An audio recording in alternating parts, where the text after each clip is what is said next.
Breaking news on To The Point. So I look up and literally I just see a helicopter splitting in two. A helicopter crashes in the Hudson River, killing at least 6 people on board. Plus, an airline company closing its Northern California hub to instead offer ICE deportation flights. Lodi's city manager placed on leave after vocalizing concerns about alleged misused public funds. Tonight, the mayor speaking out. And later, champions of hope. A Folsom firefighter helps deliver a baby unexpectedly at a family's home.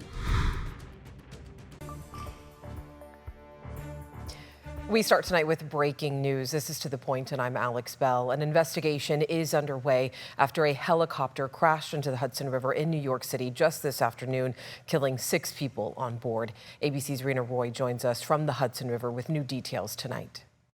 Tragedy in the water right off of New York City. Be advised, you do have an aircraft down Holland Tunnel. Please keep your eyes open for anybody in the water. Tonight, the wreckage of a helicopter that crashed in the Hudson River removed from the water. A family of tourists from Spain on board. Law enforcement says the family of 5, including 3 children aged 4, 5, and 11, were on a chopper tour of the city when it crashed just minutes after taking off. The rotor blade disconnected, spinning in the air before hitting the water. Everyone on board confirmed dead. If your rotor system disintegrates, goes away, stops, blows up, or loses a blade, your whole ability to fly is 100% compromised at that point, and you're simply going to go down. Witnesses watching in horror as the tragedy unfolded just before 3:30 in the afternoon. It sounded like a sonic boom on my right. So I look up and literally I just see a helicopter splitting in two with the rotor flying off in the sky. It was going so fast and just went straight into the water. Witnesses saw debris falling from the sky. And I heard a loud snap or like a kind of sound barrier breaking sound, and I could see a helicopter falling on its side and splash in the water right next to that red barge over there. Tour company New York Helicopters operating the flight. The CEO telling ABC News his staff has not stopped crying and they are all devastated by this deadly disaster. The FAA and NTSB will both be on scene conducting investigations into what exactly happened here with this crash. In Lower Manhattan, Rena Roy, ABC News, New York. New tonight, the Supreme Court says the Trump administration must work to bring back a Maryland man who was mistakenly deported to prison in El Salvador, rejecting the administration's emergency appeal. Now, the court acted in the case of Kilmar Abrigo Garcia, a Salvadorian citizen who had an immigration court order preventing his deportation to his country over fears he would face persecution from local gangs. The administration claims Garcia is a member of the MS-13 gang. His attorney said there is no evidence he was in MS-13. A district judge had previously ruled Garcia should be returned to the U.S. by midnight. The Supreme Court says the Trump administration should be prepared to share what steps it has taken to try and get Garcia back and what more it could potentially do. Tonight, a small budget airline carrier known as Avelo Airlines says that it's closing its base operations in Sonoma County, and it comes after the company accepted a contract with the Department of Homeland Security to operate deportation flights out of Arizona. Reporter Tim Johns explains. I was absolutely taken by surprise, and I would also say that this is happening very rapidly. President of the Sonoma County Board of Supervisors, Linda Hopkins, reacting to the news Avelo Airlines was shutting its operation base out of the Sonoma County Airport just 1 year after it opened.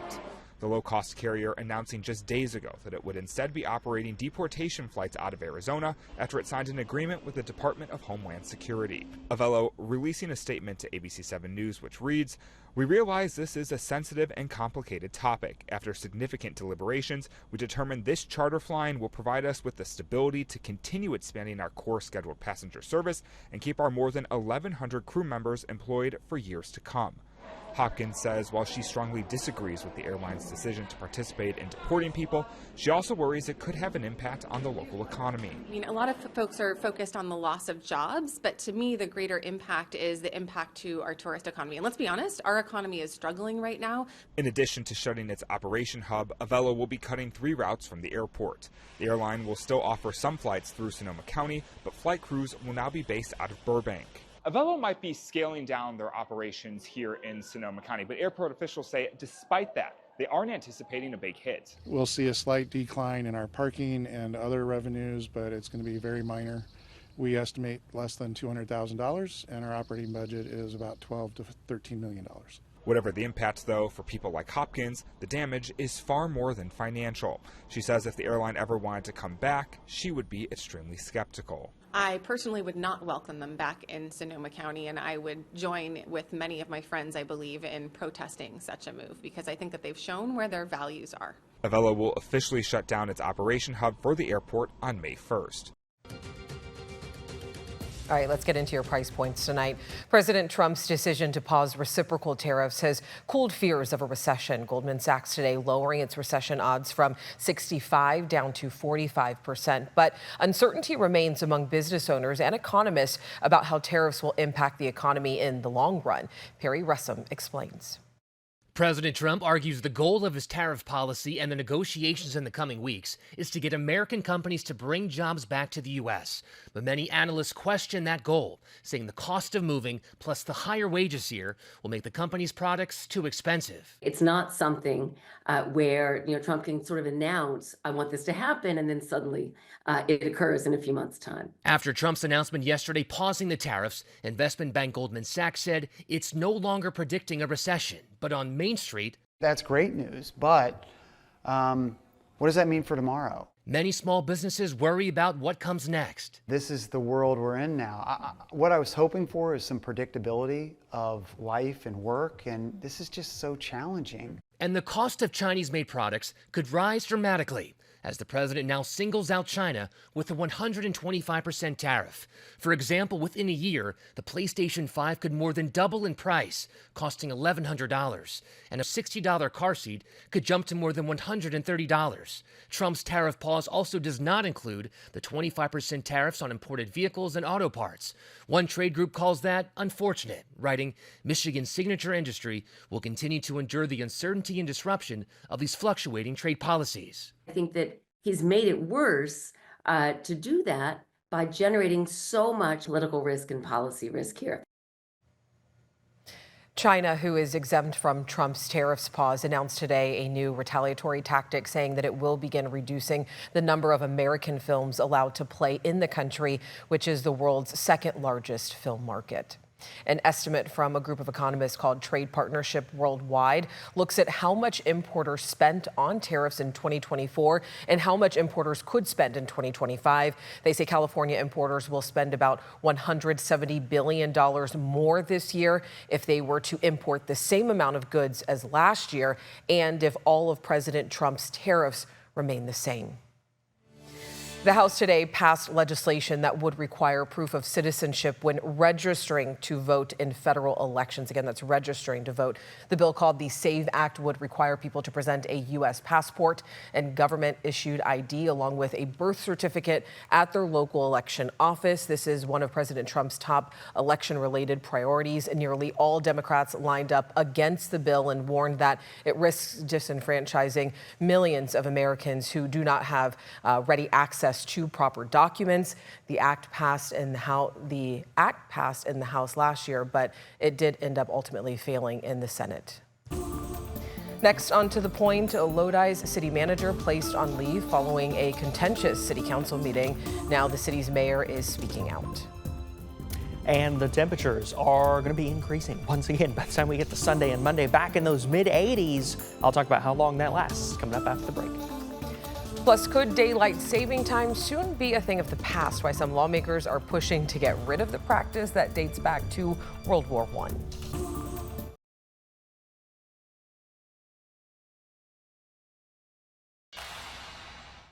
Welcome back in. This is a live look at Lake Tahoe tonight, courtesy of Visit Lake Tahoe.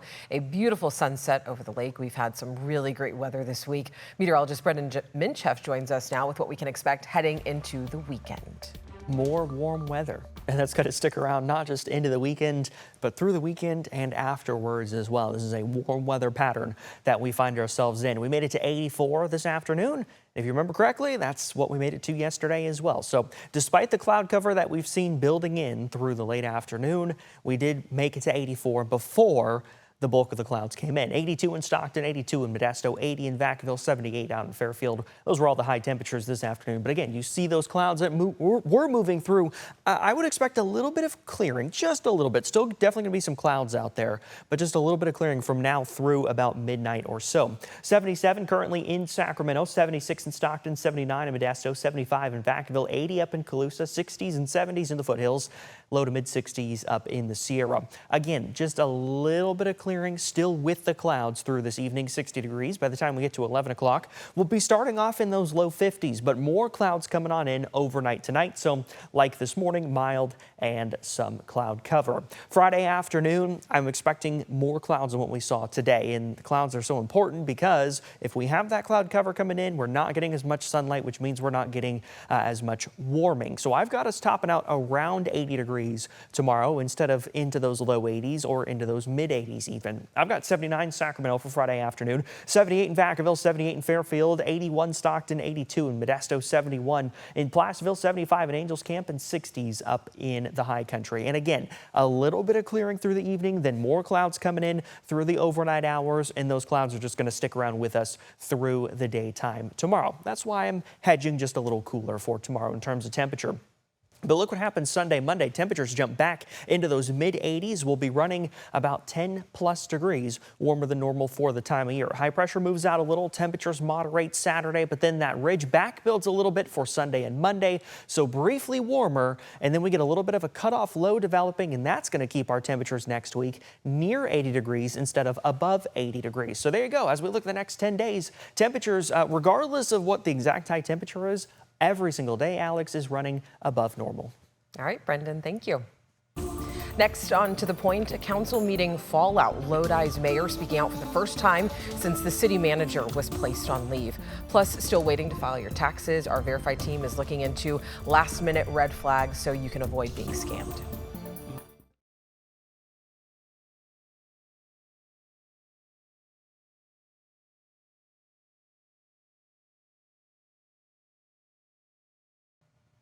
Well, the fallout from a contentious Lodi City Council meeting last week continues tonight. During the meeting, the mayor stopped the city manager from speaking while he alleged widespread misuse of public funds. ABC 10's Gabriel Porras explains that city manager has been placed on administrative leave. Madam City Clerk. Scott Carney started Wednesday's special Lodi Council meeting in the city manager's chair, but an hour after council members returned from a closed-door meeting, the chair was empty. We did put Scott on immediate paid administrative leave. The second action that City Council took was an investigation into the claims made by Mr. Carney. Claims made during this April 1st meeting. And a forensic audit will be initiated. Where Mayor Cameron Brigman silenced the city manager while speaking about an investigation into widespread misuse of public funds and allegations that some city leaders are trying to protect certain employees. I have You will stop. Couple more You will sentences. stop. Just days later, the mayor and two other council members voted to start the third-party investigation and place Scott Carney on leave. If we're doing something wrong, we can figure that out. But if you're dealing with something that you can't trust, then that's a different story. One day soon. The mayor read a statement Thursday, but walked away as we tried to ask questions. Thank you very much. The previous council meeting, do you still think it was Thank appropriate you action very to much. stop this? Councilmember Lisa Craig Hensley has her own questions. My questions are the community's questions. You know, how did we get into this situation? Do we need more policies? The councilwoman is one of the two members who voted to let the city manager keep his seat. I just didn't receive enough information that I felt leaded to that, what I think is still a very strong action. We need to have our taxpayers and our investors trust that we are doing the right thing. While this one may be temporary for now, the city of Lodi has a new employment opportunity to fill tonight. The mayor says that the idea of appointing an acting city manager will be discussed during another special meeting set for Friday. At Lodi City Hall, Gabriel Porras, ABC 10. Scott Carney was hired in May of 2024. He is the 8th city manager in city history, and we reached out to him today, but we have not heard back yet. Lodi's mayor says that he is hoping the investigation will wrap up within 45 days. Well, a Stockton landmark is in the process of being removed. Crews started taking down Stockton's water tower today. The California Water Service says this is part of a broader effort to retire elevated tanks due to seismic stability concerns. The water storage has been replaced by a 2.8 million gallon ground level storage tank on South El Dorado Street. Work on the tower is expected to be completed in May. Could switching the clocks twice a year soon be a thing of the past? Well, a Senate committee is taking up the debate. Daylight saving time began during World War I as a way to have more daylight hours to help save on energy consumption. Back in 2022, the Senate unanimously approved the Sunshine Protection Act that would have made daylight saving time permanent across the U.S. But the legislation was never brought to a vote in the House. Now lawmakers are attempting to make the change again. All of us have heard from our constituents on this. The American people are sick and tired of changing their clocks twice a year. President Trump has also suggested stopping the practice, calling it inconvenient and costly, but some are in favor of the biannual change, saying longer evening hours means more playtime for the kiddos and safer roads. Well, if you still haven't filed your taxes, the deadline is next Tuesday. That's April 15th, once again, if you forgot. And if you're looking for someone to do them for you, there are some red flags that you need to be looking out for so you can avoid being scammed. So here's Stephanie Haney with our Verify Fast Facts. Every year, the IRS releases its Dirty Dozen report, highlighting the worst of the worst tax scams. Taxpayers might be targeted with these scams anytime, but they seem to peak during filing season. With the tax filing deadline coming up, here are a few Verify Fast Facts from the IRS and the National Cybersecurity Alliance, a nonprofit organization which promotes cybersecurity awareness and education. First, you don't need a professional to create an IRS account for you. The IRS is warning taxpayers that third parties making these offers will try to steal a taxpayer's personal information and try to submit fraudulent tax returns in the victim's name to get a big refund. Second, social media posts are full of inaccurate tax advice. Cliff Steinauer, Director of Information Security and Engagement at the National Cybersecurity Alliance, explains why we might see this. A lot of times we'll see, bad actors on social kind of spreading rumors and things to just kind of get attention to their page or their posts. And if you take that bad advice, you definitely could be in a lot of trouble. The other one could possibly be where attackers are manipulating individuals to file fraudulent or false claims on their tax return and then go and try to intercept the tax return. And third, a trustworthy tax professional will sign your tax return after it's complete. The IRS warns taxpayers to avoid so-called ghost tax preparers. This is when someone will prepare a tax return but refuse to sign or include their IRS preparer tax identification number as required by law, and that's a major red flag. As the taxpayer, the IRS says you should never sign a blank or incomplete return. With your Verify Fast Facts, I'm Stephanie Haney. Still ahead, our Champions of Hope. You're going to meet the Folsom firefighter helping bring new life into the world.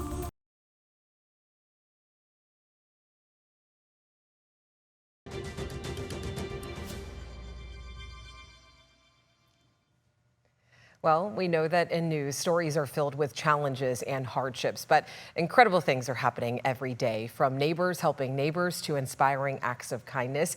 Each week in our segment, Champions of Hope, we're sharing stories on people making a real difference and reminding us all of the power of community. So tonight, we introduce you to a Folsom firefighter who's helped deliver a baby or two. For Folsom firefighter and paramedic Kyle Post, some calls have left him saying, "Oh boy." We arrived to find a woman who was about to have an imminent delivery.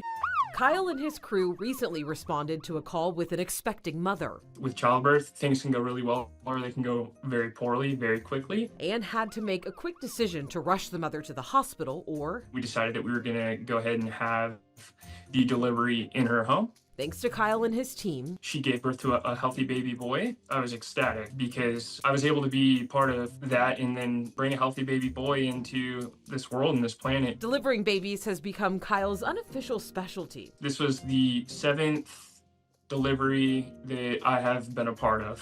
For Kyle, helping people in their time of need is The most rewarding aspect of this job, because there's not a whole lot of other career paths that you can take where you can directly influence your community. And our team knows there are so many more stories that are waiting to be told. So if you know someone that's making a difference, we'd love to hear about it. You can share your story by emailing us at tothepoint@abc10.com. Together, we can keep spreading a little bit of positivity, one story at a time. Thank you so much for watching and inviting us into your home. We'll see you next time.